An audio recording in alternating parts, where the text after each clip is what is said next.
cool things about being in a school of fish is that school right there is telling us, the submarine, how strong the current is right now. And it's a pretty strong current because they're all huddled up like that close to the corals. But aside from that, you know, if you're in a school of fish like that, you don't have to be a fast fish. When the predator comes your way, you need to be faster than your neighbor. And that's their strength in numbers. Alright, pretty manatee or threadfin butterfly fish. If you look out starboard side, you can see two pretty fish. They're white and yellow and a little bit of stripes of black around their face. There's two of them. And those are the threadfin butterfly fishes. And by the way, get used to whenever you see a butterfly fish, they're all listed here in your dive guide. But whenever you see a pretty butterfly fish, look around. There's another one. Butterfly fish, they mate for life. They grow up together essentially. And there is so much in love that if one of them passes away, the other one is going to choose to completely not eat and starve itself to death. It's kind of like a heartbreak situation. Excellent Valentine's Day idea, by the way. I used it for my 1 year anniversary, and she was just like, oh my god, you love me like a butterfly. It was amazing, and I had suggested, gentlemen, you're welcome. The little yellow ones you're seeing down here, they're tiny yellow ones that are pecking at the corals with tiny little mouths. Those right there are called yellow tangs, formerly part of the Wu-Tang clan, but they've come to Hawaii to retire. No, I'm kidding. Those right there, actually, they were brought here, or sorry, they were not brought here. They're from here, but they were being taken out of the ocean at such an alarming rate. Their population they were in trouble, in other words, and it was because we took them out of the ocean to put them in aquariums, and they can live up to 30 years. I mean, just to give you an idea. But the good thing is that scientists have figured out how to reproduce them in captivity, and therefore we no longer have that issue. Let's talk about how the oceans are affected by the fish that we bring here. So if you notice, the biggest school of fish is the yellow ones, right? Those are not from here. They were brought here from Tahiti in 1958 with the idea they'd be great for serving food, like they'd be great for restaurants. But as you can see, they're not that big. However, in Tahiti, where they're from, they're way bigger. They grow way bigger than the size you see here. Scientists haven't figured out why, but that's the reason why we don't use them as the fisheries. Get ready port side, replacing you on the action now. And here's an important thing to show you.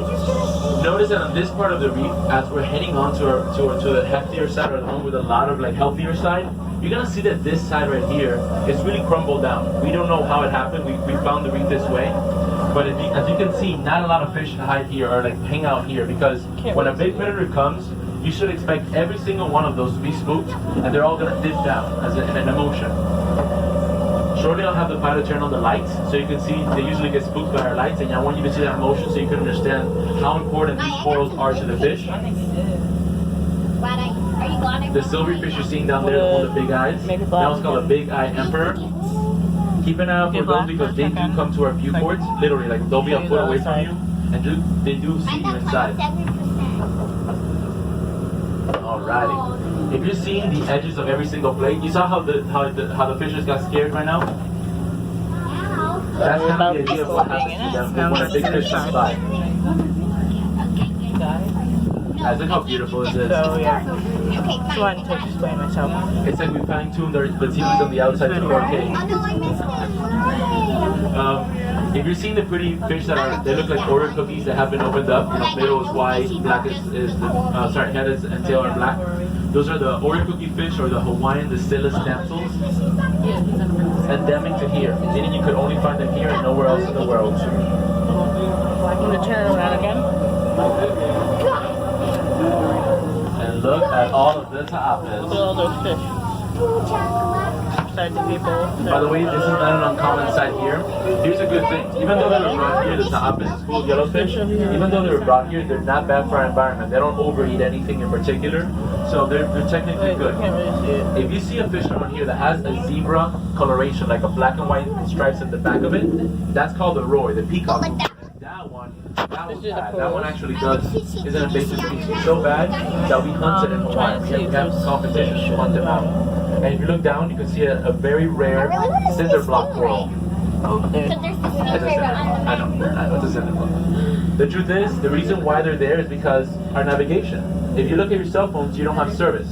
And we don't have service here either. But we do have Wi-Fi. If anybody wants a Wi-Fi code, the only problem is on the outside. You have to swim out and then come back in to get it, okay? Just kidding, just kidding. We don't have signal down here. So pretty much the way we move around the bottom of the ocean is like using those cement blocks and the compass. That's how simple. This stuff has been around for hundreds of years, you know?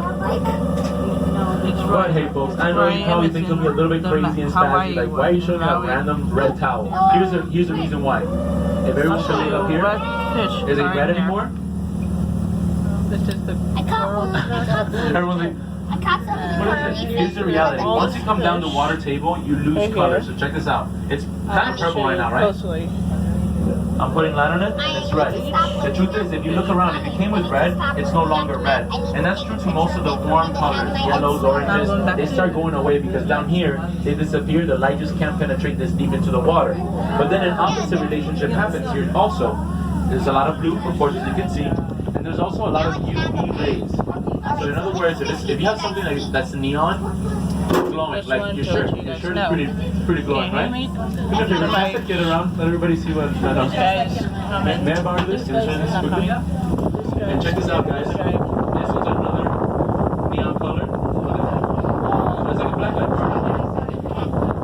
Anyway, the reason why I mentioned that is because, as you can see on the outside, everything looks pretty dull. You're probably thinking like, this is blue and really gray. There's lots of yellows, lots of reds that we just can't perceive here. There's some knobby sea stars down there, by the way. They're all named Patrick. That's the true fact about them. All of them are named Patrick, knobby sea stars. And they really emphasize for me to teach about sea stars because There's a starfish. they're just pretty awesome. They're kind of durance. And you know how if you get a sea star and you take off one arm, it's just gonna regrow it, right? And if you get enough of a chunk of it, it's going to overflow out of it. Oh, and look outside, star beside. You have a beautiful anchor. So you know that's a true historic anchor. We did bring that anchor from another part of the Ao channel. We went scouting with our sonar, and we found that one and another one on the port side in a little bit. I'll have it for you. And those used to be catching anchors for the whaling industry we used to have here in Lahaina. So imagine if you were in those sailing ships and you all of a sudden you get command, hey, head on back to the island.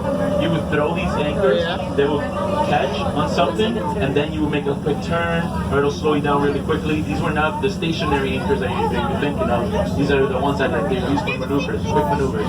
Oh, that beautiful fish down there on the port side, that's very colorful. Look at this knob, it has a beak.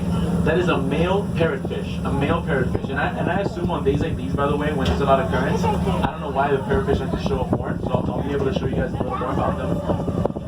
But a cool fact about them, you know how I said it's a male parrotfish? The difference between them, the two, is that the females don't have lots of colors. The males have all the colors, the pretty colors. So in other words, in essence, the male put on the makeup. But here's a crazy fact for you. Here's a crazy fact. All parrotfish, every single parrotfish that's newly born is born a female. All parrotfish are born females. So that we have a male. Oh yeah. Hermaphroditic fish, meaning that when there's no male, there's an absence of a male to the harem, which is the name for the school of them, the alpha female is going to say, sure, why not? I'll do it. And within 2 weeks, it'll change its sex and become a male. Crazy stuff, right? And by doing so, it'll change the size, the fins will turn all pretty, the colors will turn from like, just a very dark black and white coloration to beautiful, like, greens and blues kind of like the parrot. Speaking of video. But the reason why they're called parrotfish, aside from the pretty colors, is because of their beak. They have a beak as a mouth. And it's just, honestly, just a bunch of teeth that combine together. Well, here's a crazy fact for you. They munch so much of the algae on the corals here. And there you have it, guys. Port side, you have your beautiful anchor. Starboard side, we should have passed already. Or a cookie island. So it's a pretty nice little reef. But here's a crazy fact for you. That fish right there, it bites so much on the coral, the limestone, the skeleton of the coral, because corals are pretty much made out of limestone. They're like, the whole skeleton there. But it can't process it. The fish cannot process what it just ate. So as a result, every single parrotfish, on average, poops a pound of sand every single day. That's so much sand that a third of the white sand beaches here are made out of parrotfish poop. That's right. I kid you not. I kid you not. And if you're wondering where another third comes from, you're looking at it starboard side. you look down and you see that algae down there. It's called Halimeda algae. And much like if you were to look at a Medusa, you know, the mythical creature that you freeze and turn to stone, these algae turn into stone in the process of dying. They calcify. So they absorb calcium from the water, and in that process they make so much sand, it's another third of Hawaii sand. In the white sand beaches anyway. I'm gonna... Really crazy stuff. And so, here's the thing to mention to you. You see how right now the port side is getting really shallow, right? It's almost like going up. The starboard side is getting deeper. If you had to make an emergency swim towards Maui, where would you swim? Guys, up. First answer is you want to swim up. You're 150 feet. And after you swim up, the answer is actually starboard side.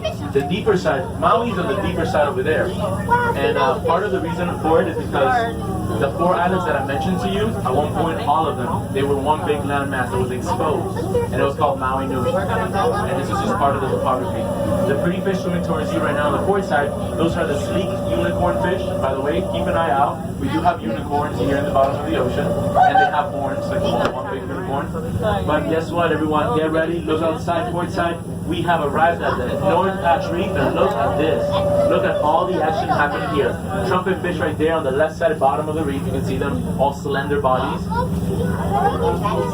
look everywhere. Beautiful, beautiful. Look at all this action that all of a sudden we see. And it's again because these corals are able to provide that. The fish that are really pretty, they're yellow and like the fins, and they have a white thing in the back of the tail. Those are called surgeonfish, eye-striped surgeonfish. And the white little bump you're seeing there, that's their defense mechanism. It's at the base of the tail where the tail meets the body. It's called a caudal peduncle. And so it's a really funny word. I wanted to use that word. If you look outside, by the way, moray eel, look outside. At the top of the reef, you see it? A moray eel. And I see a shark, starboard side, shark swimming away from us. Where? I just moved. Yeah, that's what you see. Really going fast. A shark? And don't worry, guys. I saw the shark, but it was swimming away as I pointed it out to you. Right. But look down, you can see the eel. Port side, you can see the eel. And here's a hint for you. If we're passing by and you don't see what I'm showing to you, either look for motions, like like some sort of movement, or in this case, the eel. I want you to look to the right of the reef. When we're passing it by here right now on the starboard side, it's going to be to the right of the reef, a little bit above the reef itself, and just look at the shape that it has. The reef is jagged. This eel is nice and pretty and slim. It looks like a hose. Where is it?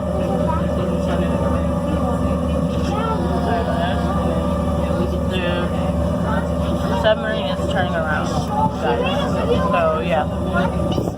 Hopefully you'll be able to see the eel. Oh, here's the fish. Taking some pictures. Little fish again. Right there are usually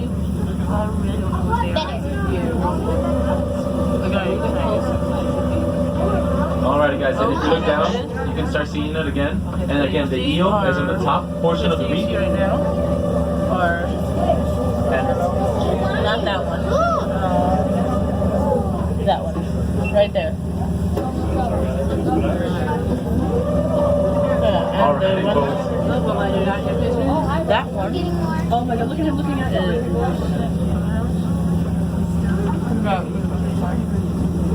I'm gonna keep showing you. Alrighty guys, so you see the eel over there. You know a cool thing about it? It's called a yellow margin moray eel, and we can't see why. Because eels are not strong swimmers.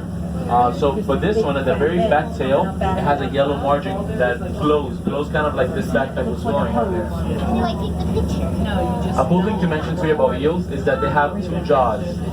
That's right, kind of like the Alien, you know, the movie Alien. They got inspired, though, that idea was inspired because of the eels. The moray eels have 2 sets of jaws, and so if it bites you, what it does is it grabs you with the outside jaw, and then it pulls you in with the inside jaw. Little by little, it'll pull you in.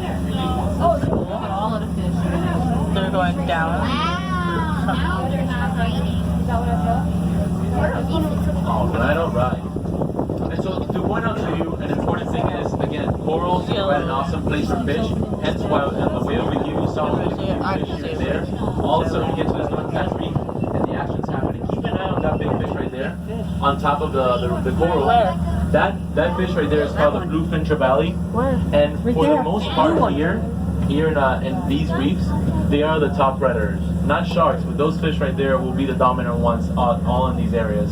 They're part of the jack family, and so they're very, how to say it, almost like aggressive in nature. They're so strong in their demeanor They're at the bottom. that The even ones that they're sharks, talking we about see are at the sharks bottom. all the time being bullied away by these fish. These fish will come to them, even if they're 12-inch ones. They will come and bite at them and basically tell them. It's a show of dominance. But a cool thing to mention to you about the reef is that come nighttime, you're not gonna see any fish. All those fish that you're seeing there, they're there again to find the protection from the other predators. And when nighttime comes, your predator can come to eat you. You would not see it. It's an element of surprise.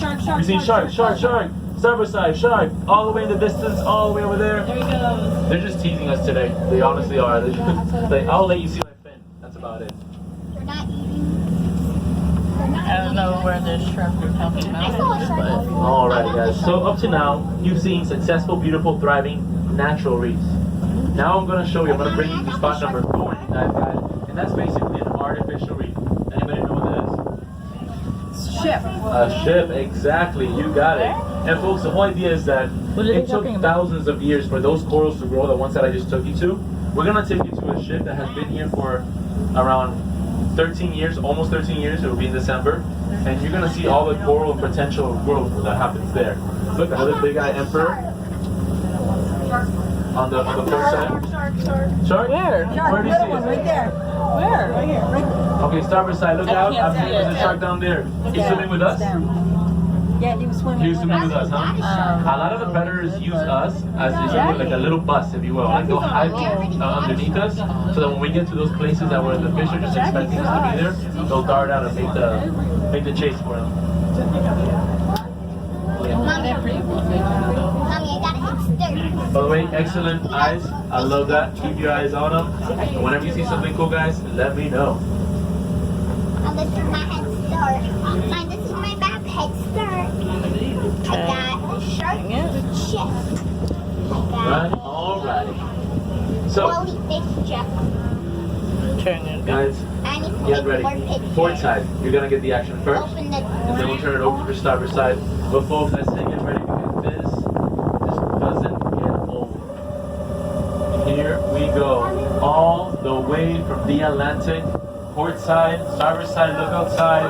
We bring to you There's the Titanic.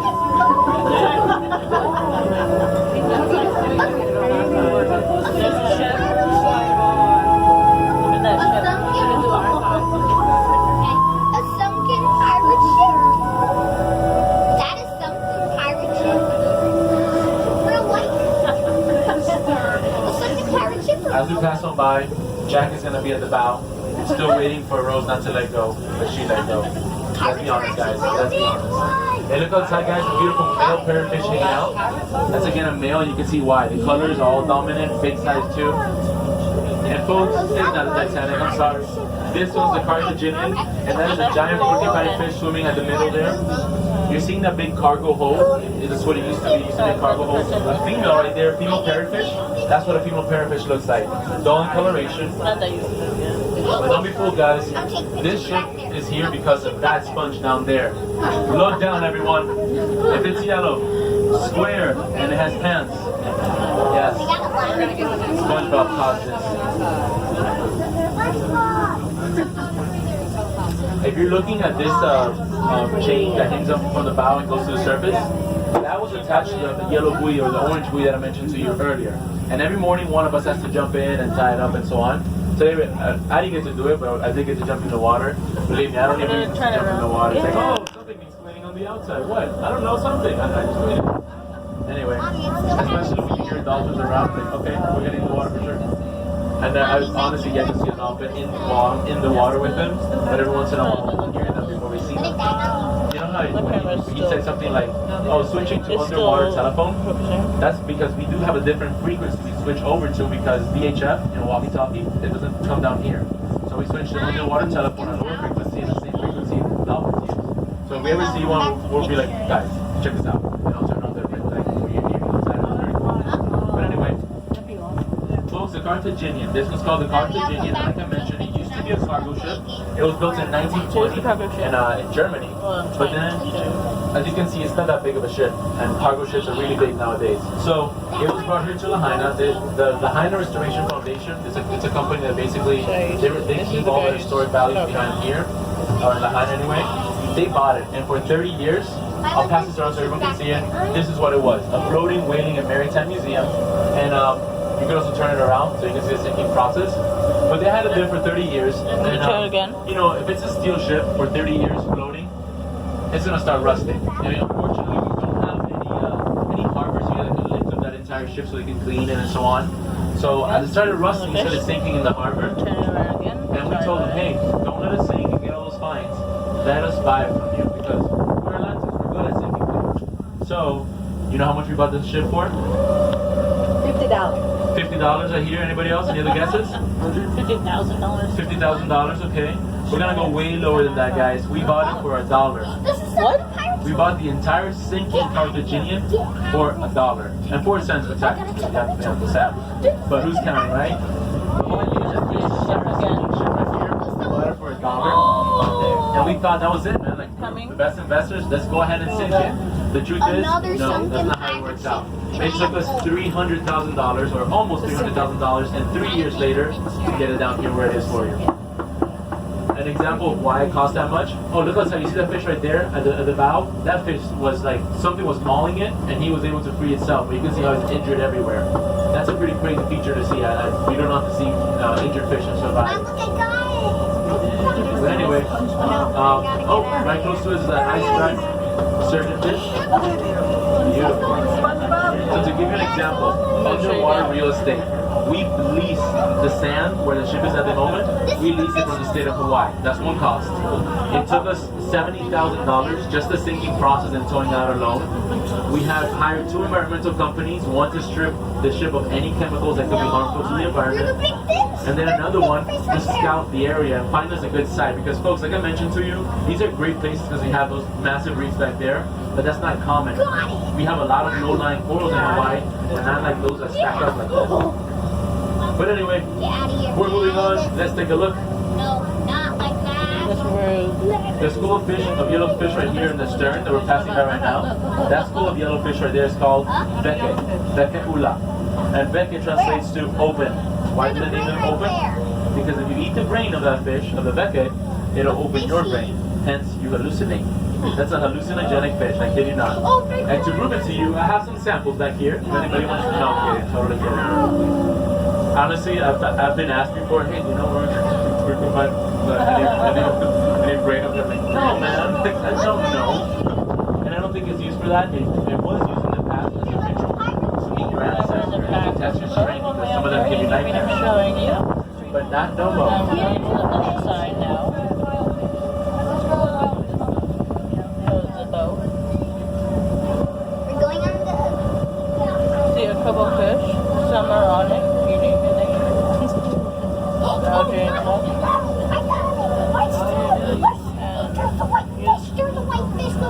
That's a door right there that you see. That's sideways. And you see Alright. So above the cabin, right here, you can see a giant porcupine fish. It looks like a puffer because it is a puffer or a member of the puffer family. And you know, like a puffer is just a bit yourself. start to see the And I used to think that's not that great of a defense. You know, like you're just a balloon. The puffers. But in essence, think about it. In the ocean, no one has knives to cut you up and eat you. In the ocean, they swallow you whole. One near Bluefin trevally right here. Beautiful. This is the top predator here. Oh, how amazing. Love it.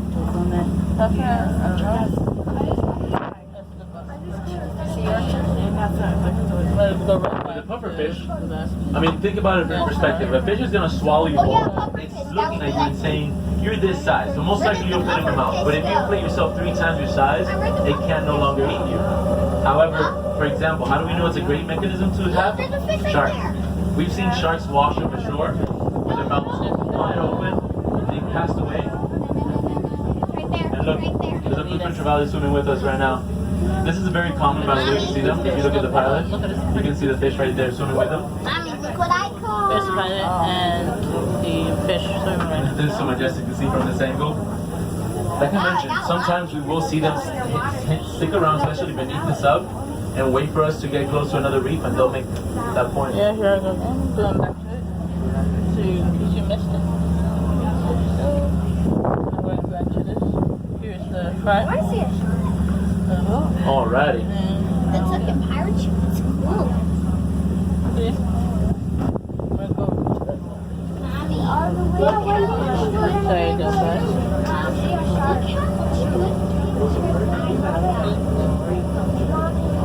I'm going to go back to my angle. Anyway, guys, so Going right here. There's fishes like So right the Carthaginian, the cool thing there. about it, remember how I mentioned it's an artificial reef, right? So you see all the space that it covers. There's that herfish right there. And that's crazy, let me tell you. Like when a fish survives that kind of injury, it's like, that's awesome. And so this one looks like it's gonna make it through. But the Carthaginian post has been 13 years there, almost 13 years, and you see there's a lot of cool Go back growth. to my side. You see, we expedited that by putting a suction ship in here. We expedited the process of coral growth. So much so that not in 1,000 years, but in 100 years, you're not going to see the Carthaginian anymore. It's going to be corals on top of corals, all of it just covering the entire thing. Couldn't show you a fish. It's gonna be coming. And to put it into perspective, otherwise it would have been Switch you to the other side of the submarine. We could have really made Right now. anything use for it. Now it's a whole ecosystem. And to prove it to you, we work with the University of Hawaii. It's an ongoing project. And before the Carthaginian was sent here, We're a seeing few dozen before. fish. That's all they counted, a few dozen Okay. fish. Now we have over 4,000 fish. Thanks 50 to my different beautiful species mom and showing counting. you, and And usually we see little sharks swimming around too, so that's just showing you that this is a successful thriving my beautiful ecosystem. mom showing you it. Here's my beautiful mom that is holding it. All the ones that And look her- like they have stripes, like her wife. these are called Hawaiian sergeants, and they're great fathers. I'm gonna Along go with the back to origami the fish. water. If you go snorkeling, you might hear this sound. And what they're Show doing you is basically something else too. warning, and they're telling you don't get any closer. If they don't have eggs, they're just telling you because of their own safety. But if they have eggs, they're gonna be fighting you off. So much so that if you were to get closer, they'll bite you. They'll actually, and it doesn't hurt, but they'll bite you anyway. Sorry about the guy's head. And the butterfly fish, by the way, the butterfly fish, they know this. And this is why I say it. I read an article where a scuba diver here in Hawaii, he goes jumping in the water, and these butterfly fish come to him, then swim back to the reef. So his mask, then back to the Which reef. you get. And a specific spot. Let me see, spotted eagle rays. Look You'll outside, see a sniper couple sign, of spotted sea eagle stingrays. rays.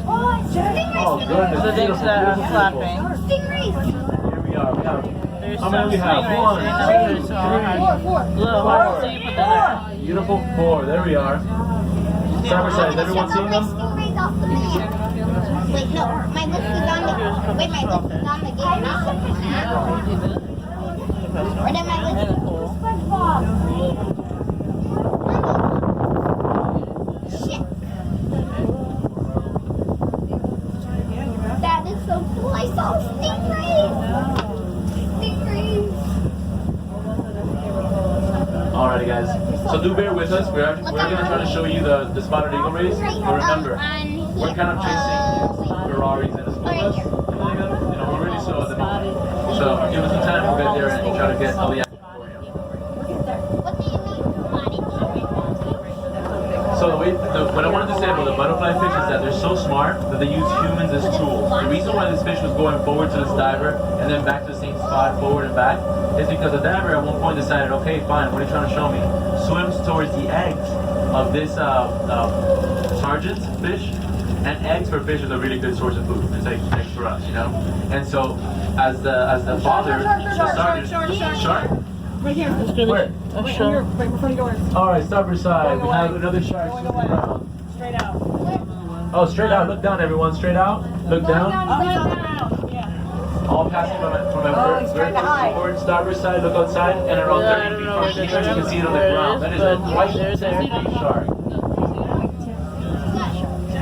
I don't know where it is. What we're talking about, but if you end up seeing it in this video, cool. Good. I'm trying my best to show you. Anyway, in the process, this fish just basically convinces the scuba diver to go there. So the sergeant, the one taking care of his eggs, focuses on this big human coming towards it, and then once he does, all of them decide to eat like we humans get used as tools. What do you got right here? That's an eelfish right there. There's an eelfish on the opposite side, but I'll show you it right now. It's gonna be turning, so you might see it.